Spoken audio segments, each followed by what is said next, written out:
Hello, Radiant One, and welcome to the Spiritual Business with Maria Saraphina, the show and podcast for soul-driven, heart-based spiritual entrepreneurs and Magdalene's rising, ready to grow and expand from within, and wanting to lead with love in business and life. I am your host, spiritual business coach, mentor, catalyst, and facilitator, Maria Saraphina, and it is my deep honor, my great pleasure, and joy to share this episode with you. If you feel the deep stirrings of something new asking to be born through you, go to mariasarafina.com/DCIA to download the free guide, Divine Clarity and Inspired Action that I have created for you. Divine Clarity and Inspired Action will help you connect deeply with your divine feminine essence of gnosis, wisdom, knowledge, and intuition, as well as activate your divine masculine essence of action, creation, expansion, foundation, and building, so that you may experience the satisfaction and the liberation that comes from living your truth, from bringing to life that which you're here to birth, while being, doing, and living your soul's divine purpose.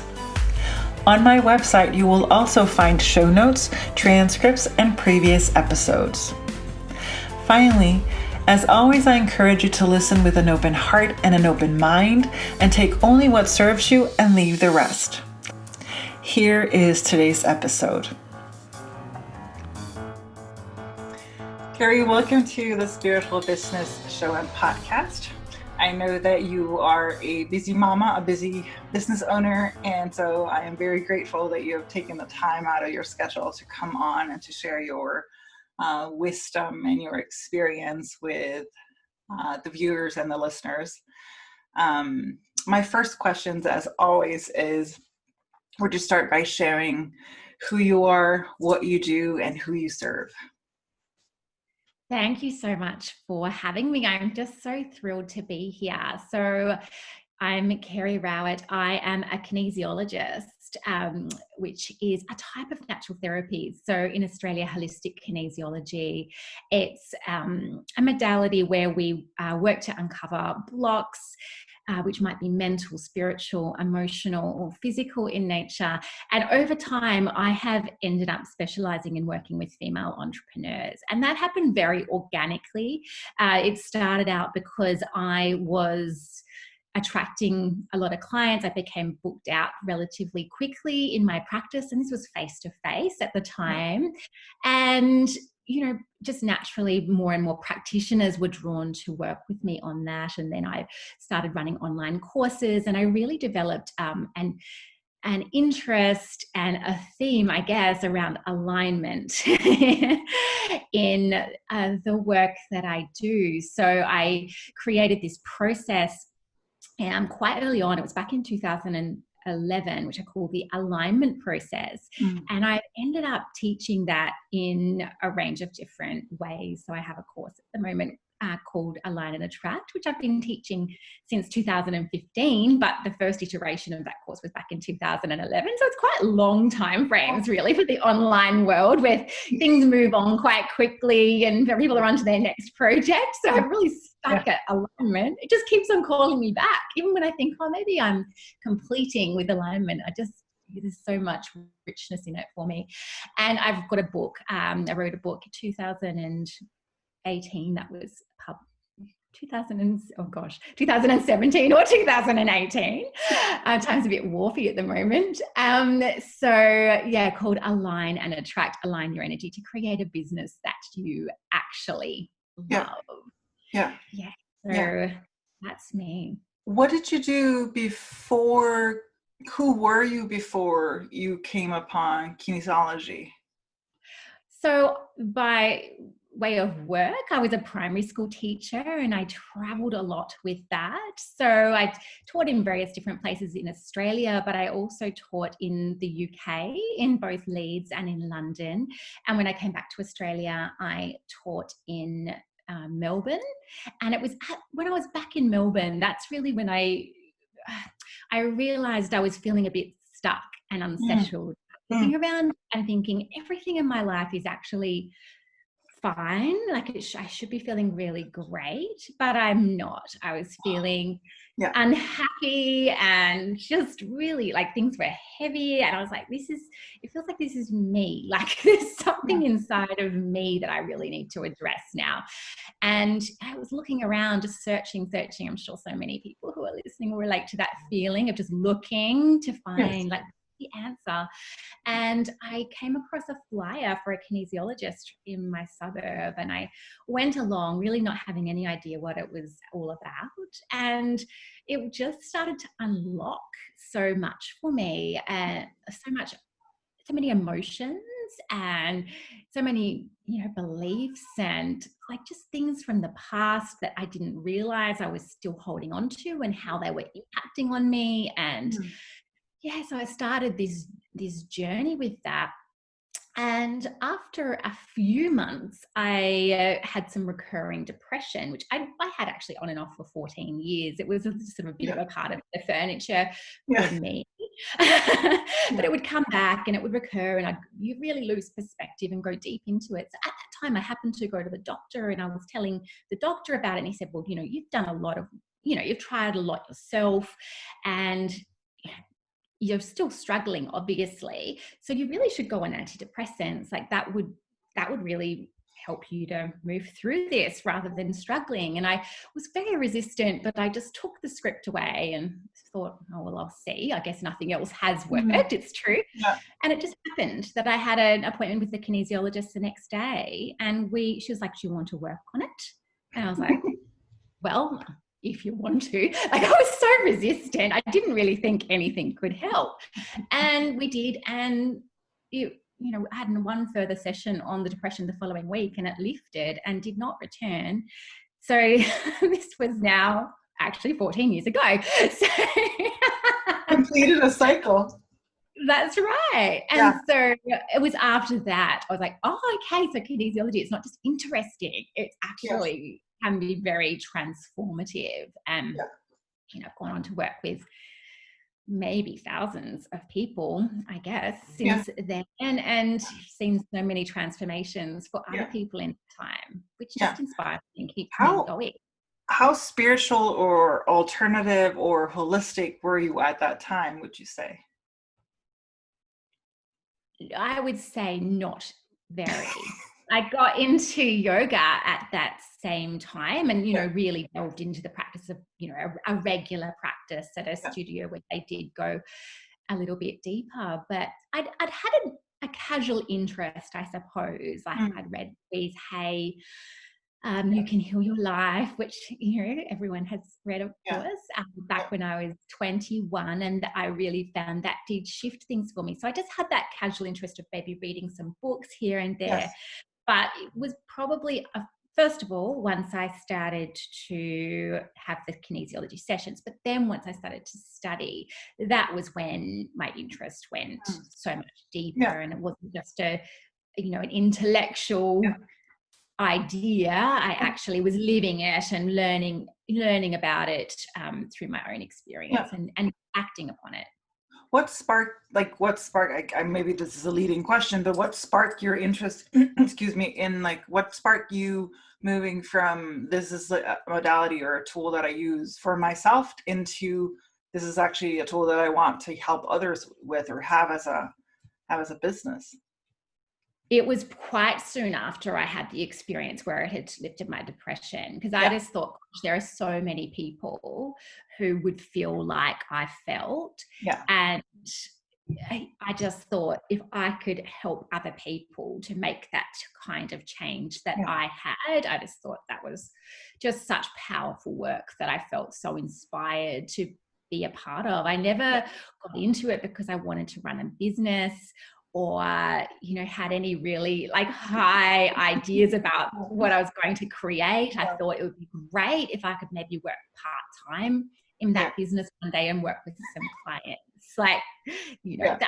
the online world. So 2010 was when I started 2009 was when I started my business. It was, I blogged and I think I had a Facebook page, but it was very different, You didn't see all the examples that we see today of all, the ways businesses can grow and want. So it was very simple. It's like I would just love to work with people like I had been and help them to create a change. So that was a lot of what I attracted. I think I was just so passionate, and the passion was so pure that it naturally did start to attract people and spoke to other people. And I was fortunate that I was able to grow reasonably quickly. Yes. And what I don't know, and maybe this is my personal judgment, but in terms of I'm not even sure that I like the term alternative. I think I want to call it more of like a holistic modality, because I think the word, because alternative to me has like this negative connotation of it's like something that's like very fluffy, and what I hear you do, and I know people who's worked with you, and I know the results that they've seen, so there's not a whole lot of fluff in it. And having just added an energy modality myself, I know that there's no fluff in it. So I'm curious how it's seen in Australia. Is the environment, because in Denmark, hold on, let me just close this window because there's someone who's doing stuff outside. How is that viewed in Australia, the holistic community? I would say, like, you're right. Like the word alternative would have been quite accurate. I think a lot of people would have thought it was really quite strange. And I suppose what I tended to do, and probably still do now, is to use more accessible language just around change and around connecting to yourself and releasing blocks and, you know, uncovering beliefs, and that type of language I found people really understand. Whereas if you start talking about chakras or auras or, you know, all of the tools, and I guess I learned quite early, it didn't necessarily matter what tools I was using. And it really still to this day, I mean, the way the tools that I use would have changed so much since that time, and in many ways probably simplified. And but it still comes back to that, which I think is true for many kind of more alternative modalities. It does come back to becoming centered within yourself, accessing your own truth, doesn't it? And there's many different ways that practitioners will help us to do that. But that's ultimately what I find to be so valuable, and amplifying that sense of self-love and releasing the things that hold us back and stop us from being who we truly are. What have you found to be the most challenging in terms of your business? Oh, that's a really juicy question. I think just continuing to define, and actually I talk about this in my book actually a little bit, and that's, I suppose, what the book helps you to do, is to continue to redefine what it is you want. So when you're in a business for a period of time, and I think at the start, you know, obviously I had that early motivation about helping people to break free from depression and anxiety. And a lot of times people would come to me with things like self-esteem issues or confidence or that kind of thing. So I had that very strong motivation. But obviously as years passed, that became more and more in my past. So it wasn't quite so alive for me to be like, oh, really wanting to write about that and talk about that and so on. And so then it was like, okay, so what's next? But naturally what had started to come through next was about working with people with businesses, because I was encountering so many people who were, you know, I'm sure like equally talented as I was, but who were not attracting the same number, weren't attracting the number of clients they needed to be viable.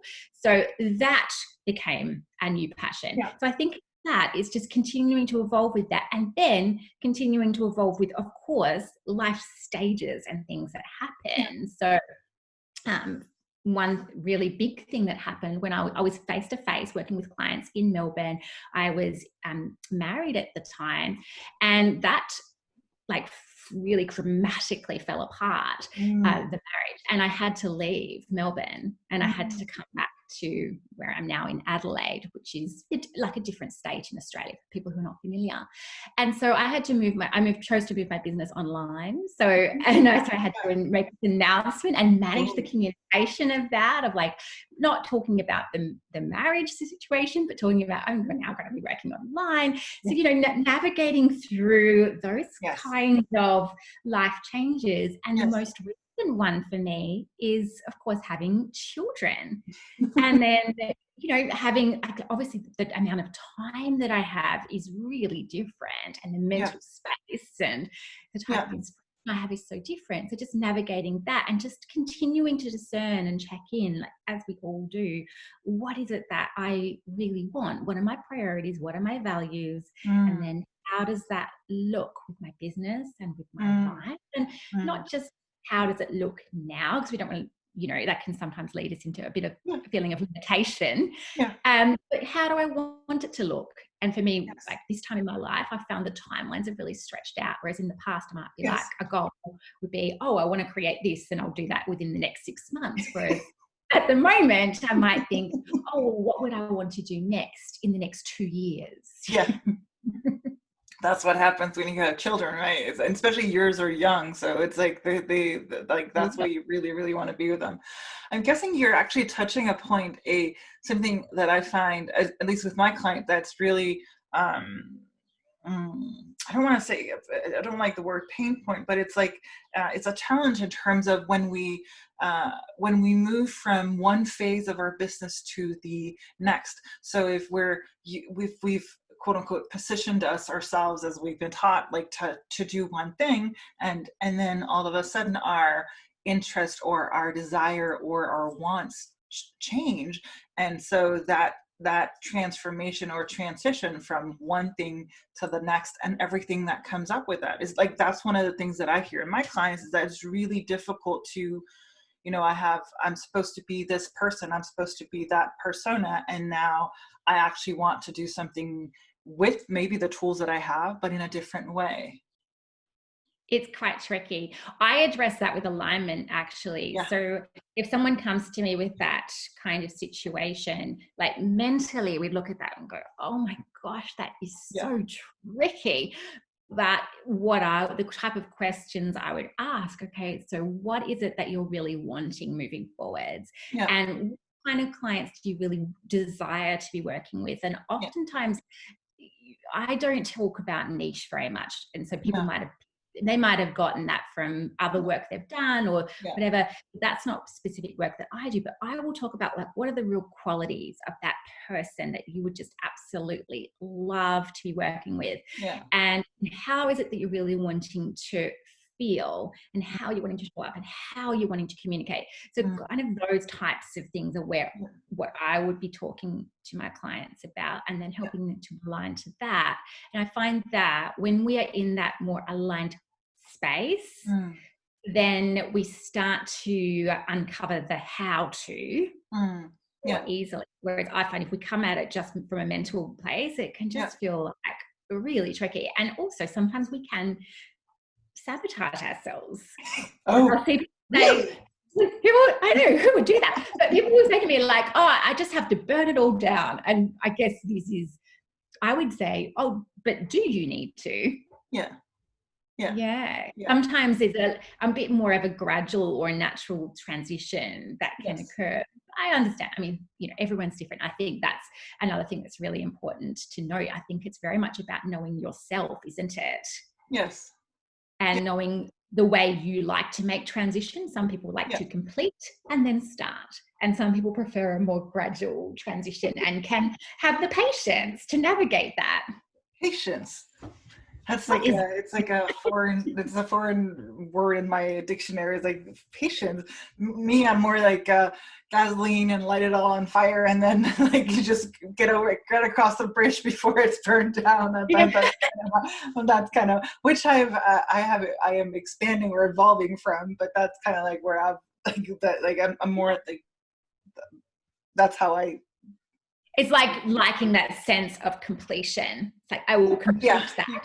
You paint a very pretty picture of something that I see to be like there's just like a burning fire, like just like gasoline, light a fuse, get it done, and then move on and move on to So for like, you, yeah. Well, and I understand that people are different. Like that's like that but because I always admire those people who are able to be like gradual and can work like that. It's just that I'm just not like that. So it's that's yeah. interesting. And do you find that to be like a really creative energy for you? Like you can really enjoy dancing with that, or do you find it a destructive energy? So one of my favorite, like I love the Tower in tarot. I love Kali Ma, the energy of fire and destruction, because I understand that in that destruction lies the seed for the new as well.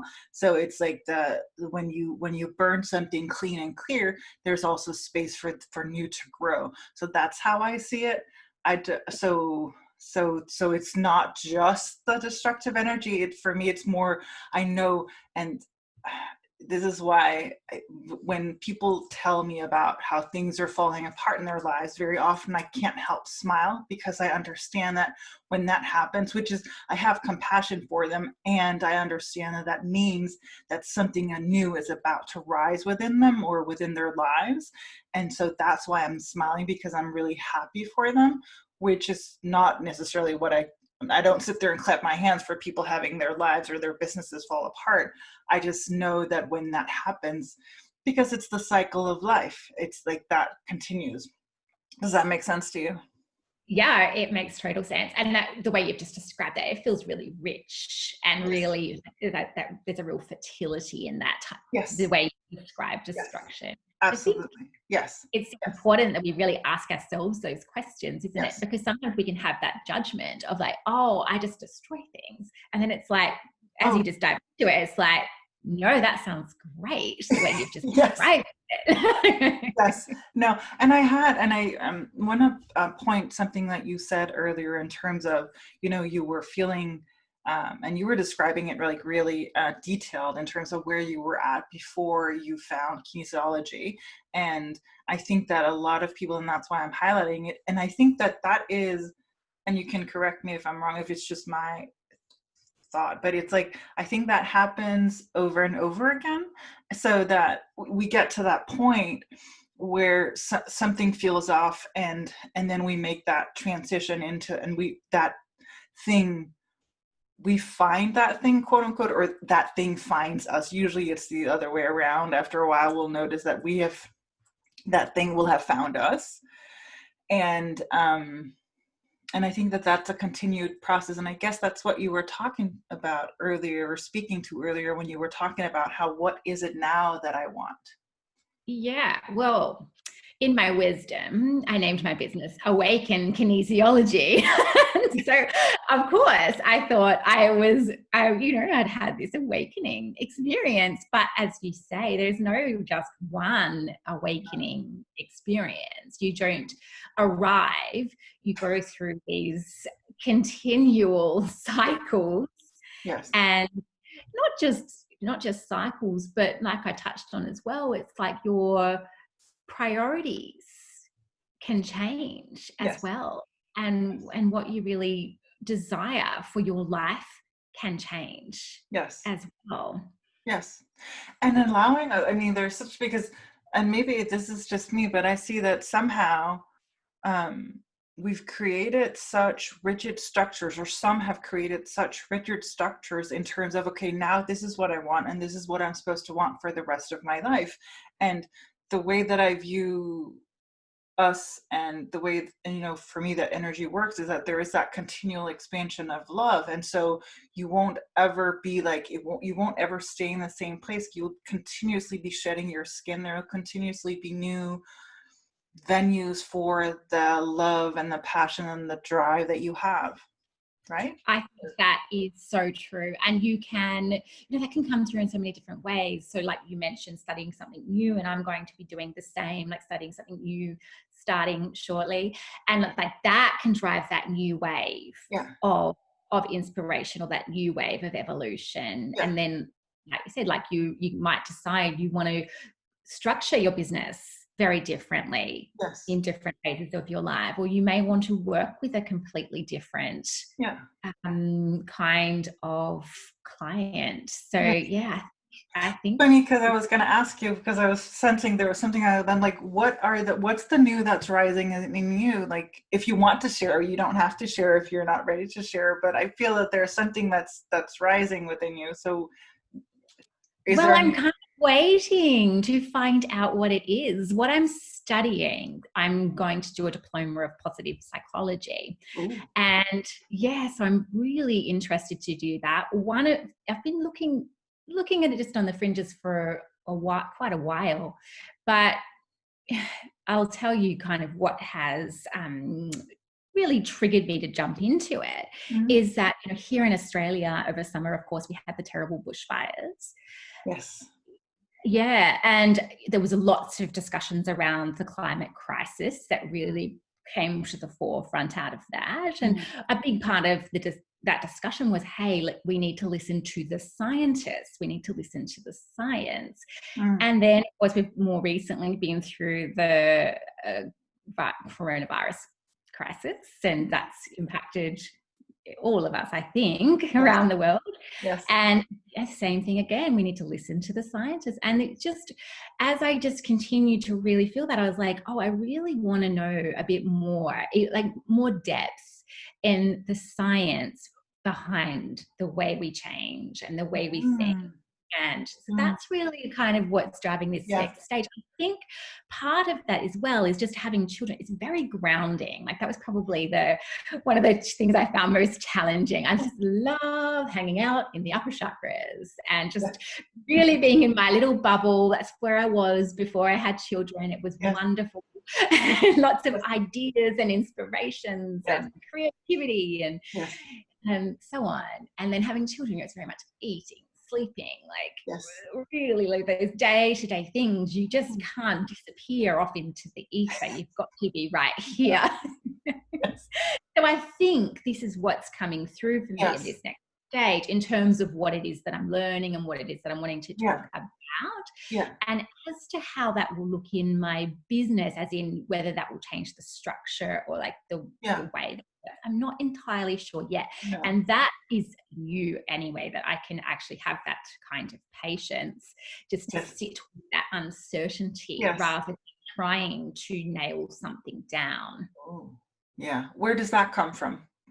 Is that through children, or like, is that just life? I think when I was pregnant with my first child, who's 3 and nearly 3.5, I did my Reiki mastership, and a big theme through all of that time, it took a year for me to do it, was trust. And it was a very theoretical concept, I think, for me to start with. I trust because I work hard to make sure that everything is fine, or trust because I plan and I make sure, of course, that's just a fallacy because we don't really have control, but that's where I was. And then I, had some difficulties towards the end of that pregnancy. I had an irritable uterus. I couldn't do anything for the last 8 weeks. I just had to sit on the couch. That was quite a shock. And then, of course, new motherhood. I had a baby who could not be away from mummy for a solid 6 months, and also was not fond of the sleep. And so, I just really had to let go of a lot of control and then get more into trust. So look, I was dragged kicking and screaming. That's what it's more, become a little bit more natural rather than a theoretical idea. Yes. I mean, that's what I've found, is that some way or another, we're going to learn the lesson. And the universe, or whatever we want to call it, is going to find whatever venue or avenue it can for that to happen in our lives, is the way I see it. I guess what I've heard, I don't have children myself, but I know from clients that one of the things is also priorities. Like, you get better at what is a priority and what is actually important and what does not matter at all. Like, the things that we thought mattered before, or like, they're just gone. Like, it's like, how could I ever have thought that would have mattered? Like, I just need to show up and be who I am. I don't need to worry about what I look like or whatever, those things, is what I see. And the trust and the surrender in that as well, like the just leaning back and knowing that you will be caught no matter what. Yeah. I think Go ahead. absolutely right. Yeah. Yeah. There's a question that is on the tip of my tongue. So I know we talked about challenges in your what challenges you had. I wonder if there's anything else that's come up since then. Like, what other challenges have you experienced within your business where, because one of the things is, hold on, it's how when the questions are up right here and they're starting to make their way down and now it's formulating. So in terms of using energy work, it is like in business. For me, it wasn't until I discovered energy work that it was like things clicking into place. It was like I had one half of a disc and then another half of it, and it was like click, just like it was just like click. And I can't see how you can never do anything without it. So it's not an either or, it's a both and. How have you seen using energy? Like, I know you say kinesiology and you say using terms that people understand, but ultimately it is energy, I would say. So how have you evolved through that, or how has that been for you in your journey? So how has it been in terms of using those tools for myself, or Both using for them? yourself, but also having a business that is actually that is like, yes, I do kinesiology and I work with business people. Like, this is like, because for some that would be like, It's really interesting, isn't it? And I wonder if this is the thing when you find that right area for you, you know, how things can just sometimes naturally unfold. And I could sound almost a bit clueless if I was to say how that happens, but it actually is because it happens so naturally. I guess it's that unconscious competence, that where you stop yes, knowing how you've done it. yes, So yes. I think by just showing up and doing so much work. So before I had children, I just worked with so many clients. And then I did do a number of different online courses and worked with some fairly prominent online entrepreneurs in Australia. Yeah. And I'm fortunate that they really got benefit from the work I did and spoke about it. And then people from their communities came and saw me. And then they spoke to people. So I guess it unfolded that way. So oftentimes people were coming to me because they had seen me around. So I wasn't, fortunately, from as you can hear, having to sell it to them. No, because they knew they were working. It's interesting because you keep saying fortunate. I hear that you're someone who's actually done the work. Like, I hear that you're someone, to me, I hear that, it's, yes, there is like, what is it, like opportunity meets, you have to be in the right place at the right time. And you've also done the work. So to me, it's like you've set the ball rolling. You stepped into it when you showed up, and when she asked you, depression, do you want to work with that? And you said, sure. You might as well have said, no, I'm going to take the pill. And just to be clear, like, if people are on antidepressants, no judgment, you can like drugs, like whatever, like, so it's, so it's like you literally set the ball rolling, and then it's like, it sounds like you just kept following those breadcrumbs.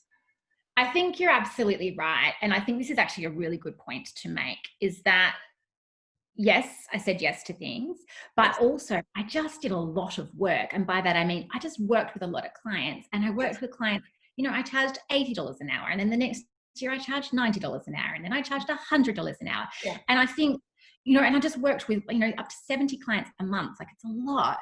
And yeah. And so by just doing that work, you just develop that level of skill and competency and confidence. as well, right? Yes. And then that leads you to be ready for those opportunities when they show up. So something I see, and I don't know if you see this as well, is sometimes people get a little bit too caught up in I'm worth this, or I'm valued at that, or blah blah blah, and I need to charge, I need to put together this high-end package, and I need to charge this amount because I'm worth it, or whatever. And I don't have any problem with anyone charging whatever is resonant for them, but also for their clients, because if clients are not working with us at a particular price point, maybe we're not in alignment with that price, but at this particular point in time, or there's other aspects of our marketing or our communication or whatever it is that are not yet in alignment with that level of pricing. So I'll have people come to see me and they might be charged, having that high level pricing. They're like, hey, but I need some help because I don't actually have any clients now. Yeah. And that is, that does not have the same energy, does it? When you're not working with people because you've made those kinds of decisions about what XYZ is worth, or what you're worth. And of course, our value is infinite. It's not, our value is not related to. I have a whole episode on that. I have a whole episode where I'm just ranting on the notion that we can value our worth. Like, it's just like, yes. Go ahead. There you go. So yeah, I think that's the thing. And so I guess if you could say a challenge, it might be that, historically, and maybe even now, I might have undervalued my skill level to a certain degree, but then it has continued to allow me to work easily with the number of people I desire. So I don't spend time marketing. I don't spend any time trying to sell people into working with me. And I'm not saying, that is a different business model, and that's fine. Like, it really works perfectly for some people, but So I just want to highlight something you said, like something really important in terms of actually working with people, and in terms of, because one of my pet peeves is the notion that confidence is something that we can be taught.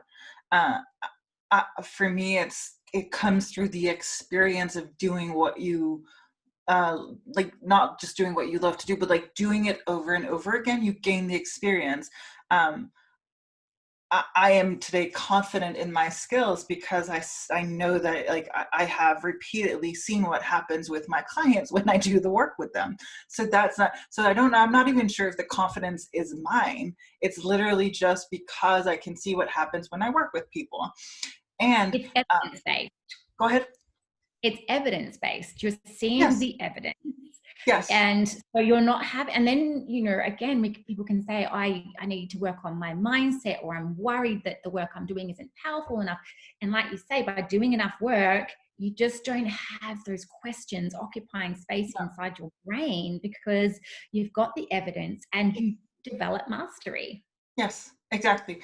And also in terms of what you mentioned in terms of like pricing yourself and starting out and just working over and over and over and over and over, that hones your skills and that makes you better and better and better. So you're able to, if you want to, charge more. I know people who's been like, has thousands of hours who don't want to charge more than they do. And that's fine, because that's where they're at. Like, I think that's such a valuable point to bring, that you've done this by doing the work, and there's no, because another one of my pet peeves is those like overnight success and quick fixes, and it's not to say that it's a method, because what I hear and what I know from your work is that it is effective, and there's a difference between being a fix and then being an effective solution or tool or method, in my view. And you're not trying to fix someone. You're trying to actually, again, like you've said, align them with their truth and with the energy and so forth. So I think that's really important to highlight, that it's not, and I love that you share that. And also that you shared, like, we're 2020 now. So that for you, that's been an ongoing journey for the past 10 years or 9 years, and it continues. Yes. And I also want to make the point, it's not like I'm saying, oh, this is the way you should do it, or that anyone else should do it, or anything like that. It's and also, if I didn't have children right now, equally, I would probably do things differently, and maybe I would, have a different structure to the way that I work. But it's actually, I think, important to recognize that the choices you make can make things easier for you, or they can make them harder for you. And for me, at the moment, I think people would think, oh, this is so elementary to work with people one-on-one and just charge them for one session. Like, all the business coaches would say you shouldn't do that. Yeah. But at certain times in your life, or with different things that you might have going on, that can just be perfect. And for me right now, at this particular time in my life, I've had other times in my life where I've done a lot more online courses, like, facilitating online courses and things that are a lot more scalable and having a bigger business. But for now, it's really great that I can work one-on-one with my clients, and my partner can take the kids out for an hour to the playground, and they come back and my work is complete and we move on with our day, all of us. Yes. And that is what works beautifully. And the not having to work hard to attract those clients, they just organically come. I want to high five and chest bump you. It's like, yes, because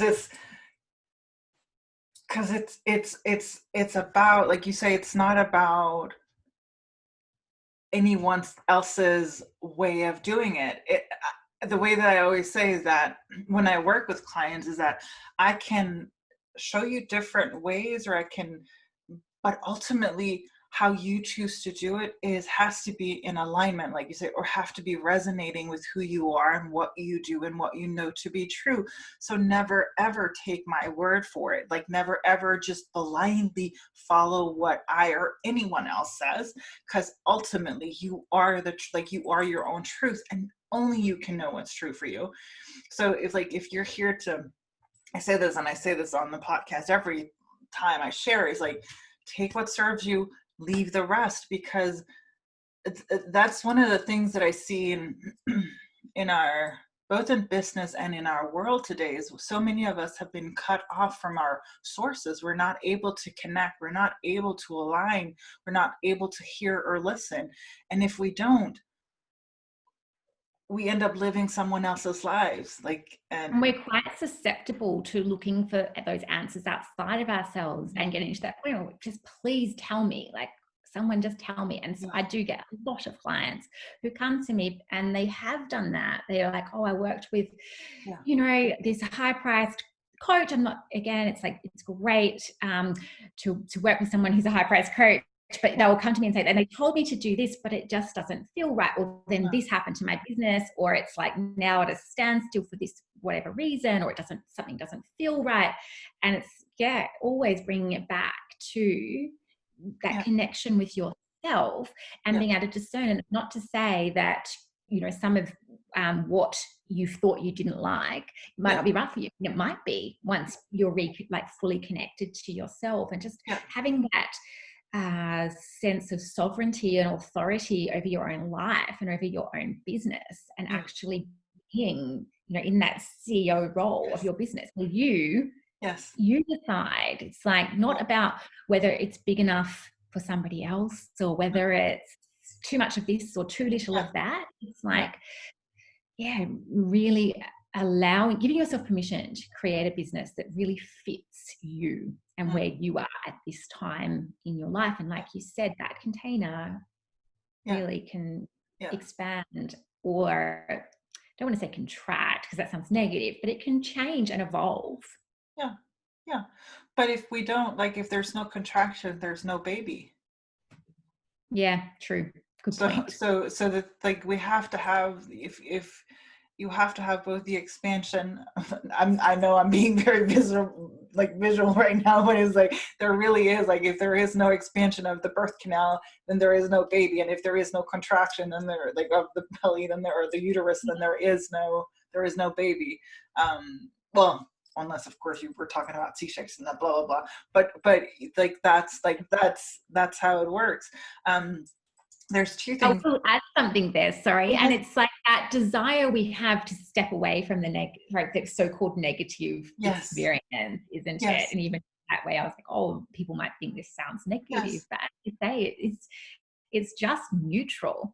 You may choose to expand, and you may consciously choose to contract, or a contraction may happen. And then from that space, you make new choices. Yes. And that's something I really encourage all of my clients to do actually as well, is to use the type of work that I do, or someone like yourself does, to come into more of a neutral space where there's a lot less of that personalization and emotionality around things. People really make it a lot about themselves and what does this mean about me, and so on. It's like, well, just actually objectively looking at what is happening and making choices based on what is happening. I believe that's what makes us a successful business owner, is we're just observing and then responding and making choices based on what is actually happening. Yes, because we have a tendency to look at things and be like, something must be wrong. Like there's something wrong, and I have to. And if the more you look for something being wrong, the more something will be wrong. Like what you focus on. Not saying that you shouldn't change or adjust or shift or transform or all of these things, and also saying, why is it that it always ends up being a negative about you? Why can't it be a positive about you? Why can't you shift it into, what does this mean about you positively? Again, I'm not sugarcoating thing. I'm not like, I don't encourage people to swallow shit even if it's covered in honey. Like, that's not the right way to do it. And there is also a way for us to, like, why is it that always it has to be negative? Why is it? I usually say, whenever clients come to me, I always add the quote unquote magic word. Like, I would like to have them add yet to the end. Whenever they're having like a negative sentence, I'm like, yet. I'm like, just yet. Not again. So that they start to have that notion of, oh, this could be differently. I could be doing this differently. How can I be doing this differently? Yes. I think developing your belief in yourself and your knowing of yourself as a resilient, capable, resourceful person who can navigate anything is one of the most useful things we can do. And it's a big part of the work I do with my clients, is really developing that. So it's not about having to be positive, or I just need to hold the faith or something like that. It's like, no, instead, just developing your competency. And as I said, your resilience. What I've noticed is that for me, faith and trust moves from being faith and trust into a knowing. There's like, for me, there's something beyond trust, and that is a knowing that whenever I describe it for people, it's like there's this pillar, that there's a strong pillar that is like, that just runs through me, like I don't know if it's energy or light or whatever it is. Just like there's this knowing, and so, and that's certainty. Yeah, it's a certainty. It's a knowing that I do know where it comes from, but it's who I am. It's what we are. It's where we are all, like, it's just part of all of us, and I know that space is available to each and every one of us in any given moment. However, I do also know that it has taken me work and alignment to get into that place of being able to access it to the point where I know that it's with me wherever I may go. And that doesn't depend on my external circumstances. So it doesn't depend on whether things are falling apart or whether things are moving forward brilliantly. It really is just that, probably that neutral space that you were talking about, in terms of, like, does that make sense? It totally does. And I think the way you're describing that, it sounds to me like it's that sense of an internal alignment. So really developing that sense of internal alignment, and then from that space, knowing I will, for example, keep myself safe. I will tune in, and I will make the right choices, and I will navigate. So you can, trust is coming from that place. Like you said, rather than a trust in everything's going to work out. I mean, of course, ultimately, yes, but it's not having to have external things happen so that you can feel that way. I am in that space and it is a choice, and it has been a choice I think that's for me, like for years it had to be a conscious choice. Like I had to be conscious about, like you mentioned, like consciously incompetent, like that, consciously competent, like Yes, unconsciously I can't remember that whole. So consciously competent is where I'm like, because now it was a choice that I made over and over and over again. And sometimes I do have to reaffirm it, but yeah. I'm wondering, because you mentioned the science, and I do understand science, I do understand how there is that quote unquote need for science. Me personally, I'm also one of those people. I don't quote unquote need the science because I know, like that's where I'm yes, at, and I understand that that's not the way the world works. But what I'm seeing in terms of science is a lot of the science is actually literally just affirming what we already know to be true. I agree.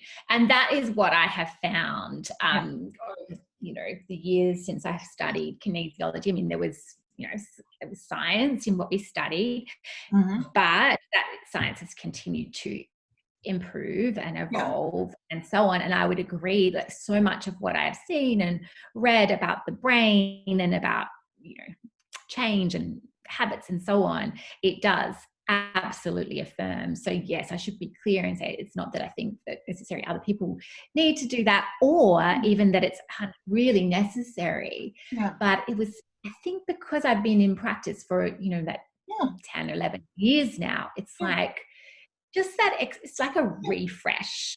Yeah. And then Absolutely. I'm not sure if you're into human design at all. I heard about it, but I can't remember what I am. But yeah.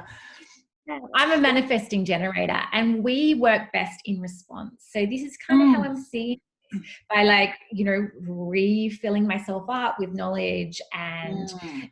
really having that input. Mm. That is then how I'll use that as Mm. fuel to drive the next Yes. day. So it's not like I Yes. necessarily will even change the way I practice or anything like No. that, but it's just going to, it gives me more to bounce off Yeah. of. Absolutely. And it's like, it's a nourishment. And again, that's like, it's the continued expansion, because I'm sure that that's one of the things is like, when we quote unquote consume this wisdom or this knowledge, we then have an ability to transmute it so that it is understood. Not that saying that you will be teaching positive psychology, but the way that you will be presenting it and working with it and using it will be so that more people will understand and have benefit through it. So like, yes, absolutely. Like for everyone that's like, if your heart is if you're being called to something, like do it, like because there's most likely a reason for it and it nourishes you. That's right. And I'll end up weaving in Yeah. quite Yeah. often to what Yeah. it It's not is like you've you will already be, done. yeah. Yeah. Yeah. No. Yeah, absolutely. Um, I just looked at the time and I realized that like we've already gone way past what I thought we were going to be. So, is there anything that has not been said that you would like to share, or where are you at right now? I think another thing that I'm really sitting with at the moment is not just seeing like the work I do with that individual context of us, addressing our own beliefs and creating that internal alignment within ourselves. It's also looking at how we sit within, our society, Mm, and then, with amongst that. So mm, as we're speaking, it's quite soon after um, George the George Floyd murder, and obviously racism has come right up to the forefront again. And I did a lot of reading and work a few years ago when Layla Saad wrote an article, I need to talk to white spiritual women about mm, race, I believe. yes. I hope I got Yeah. that title correct. Yeah. And, have continued to do a lot of learning around that. So, for example, it's really understanding our privilege and our white privilege within all of the work we Yes. do. And, when we talk about beliefs and things like that, it's understanding it's different for different people in different Yeah. contexts. Yeah. And then also just different issues that we are called to. So I'm really interested well, and concerned about the climate crisis, for example. So then it's understanding how those kind of issues weave into our work. Yeah. So I suspect this is already true for many of us and will continue to be true, really understanding how we weave these more complex themes. Yeah, absolutely. And work with these more complex things and learn and continue to learn and Yes. grow in those broader Yes. ways. Yeah. And I think that because you mentioned the bushfires in Australia, and one of the things that, as far as I've learned or understood, is that a lot of the indigenous tribes of Australia actually um, have had a way of dealing with these things for millennia. And because of the colonialism, because of the white supremacy, because of the racism, those practices have been not even abused, but subdued, suppressed, and oppressed for millennia also. And so we've lost that. And as white people, we're now, quote unquote, having to deal with our inherent racism and our inherent part of that. Absolutely. Yeah, that's very true. We're the ones who put it into place. Yeah. Exactly. And that's just, like you say, one of the things that has come out of that. And hopefully, we hope, don't we, that those voices will be more amplified and listened to moving forward. Yes. I sat with, I had Layla on my other show, the Masculine Voices. And as chance would have it, we recorded that episode right after the events in Charlottesville back in 2000, I think it was 17 or 18. And yeah, so that was a very, very powerful experience. And I will share, what I'll do is in the show notes, I will share some links to some resources that people can use because I want to encourage everyone who is white or white passing and holds privilege to begin the work of dismantling their own inherent racism. I consider, quote unquote, and I've said this before, I do consider myself to be a racist in the way that when I do that, when I own that, then I'm able to actually also look at how is that playing out in the places that I am not currently aware. I want to be open to being able to dismantle it because I want to be part of the solution. And that's one of the things that I think is really important within the spiritual community, is that if our solutions are not for everyone, then who is it really for? And so, sorry, it's like, No, I think what you said was perfect. And I think that it is very true. Like us really owning that, yes, even if we don't think that we are racist, we are, just by virtue of our conditioning and just the way society is structured to make things and makes things easier for us purely because of our skin color. So yes. So thank you for bringing that up. Again, like I said, I will share some resources in the show notes for those who are white or white passing to be able to be part of the solution and begin the dismantling of that. And doing the work, isn't it? To learn and to understand and to dismantle that. To me, just like this, the anti-racism work is really no different from any quote unquote other spiritual work. Like it's just, it's going into the darkness. It's going to those places within yourself and within the society that has to be healed, that has to be changed, that has to be brought into the light so that we can change them, so that we can be part of the solutions again and not the problem for all. And so those who think that anti-racism work is not spiritual work, to me it's like, have you not, like, that's like, because I see such similar, it's about owning what we do not like about ourselves. It's owning the shadows. And when I say like about ourselves, I don't just mean us personally, but I also mean collectively. There's no nation on earth that does not have a past that is troubled with white supremacy or racism or societal structures being built for the privilege and the promotion of white people. And so I say this every time because I'm Danish. And so it's easy to say that, oh, it's going on in the U.S., it's so far away, and what goes on in Australia with the Aboriginals like that, or the indigenous tribe, like that's not. But we have our own past. We were part of the slave trade. We have the way that we've dealt with Greenland and the Greenlandic Inuits. Like so every nation, and so open your eyes, start seeing, and know that. Yes, it's gonna suck, but it's sucking for a reason, and that's because we want to be part of the solution that uplifts the whole, everyone, and also people of Black people, Indigenous people, and people of color. And being just comfortable with the fact that we are in the learning position, and we're always going to be there. Yes.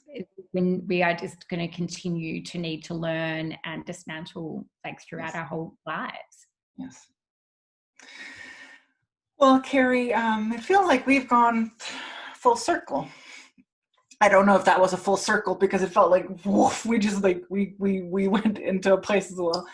I want to thank you for taking the time to be here with us today, and I will be sharing links to your website and to your social media so that people will know that in the show notes they can find where you're at and what you're doing and what you're up to. And as of course, I highly recommend people to just go check you out, follow you, stalk you, cyber stalk you, of course, only. Yes, to see where you're at and what you're up to and what's next for you. So thank you so much for being here. Thank you so much. That was a beautiful conversation. Radiant One, I hope today's episode served you well. For all the deeds and the details, click the link in the description. And if you enjoyed this episode, please share it with the world so that the love shared within this episode through our connection may ripple further out into the world. I love you. God bless.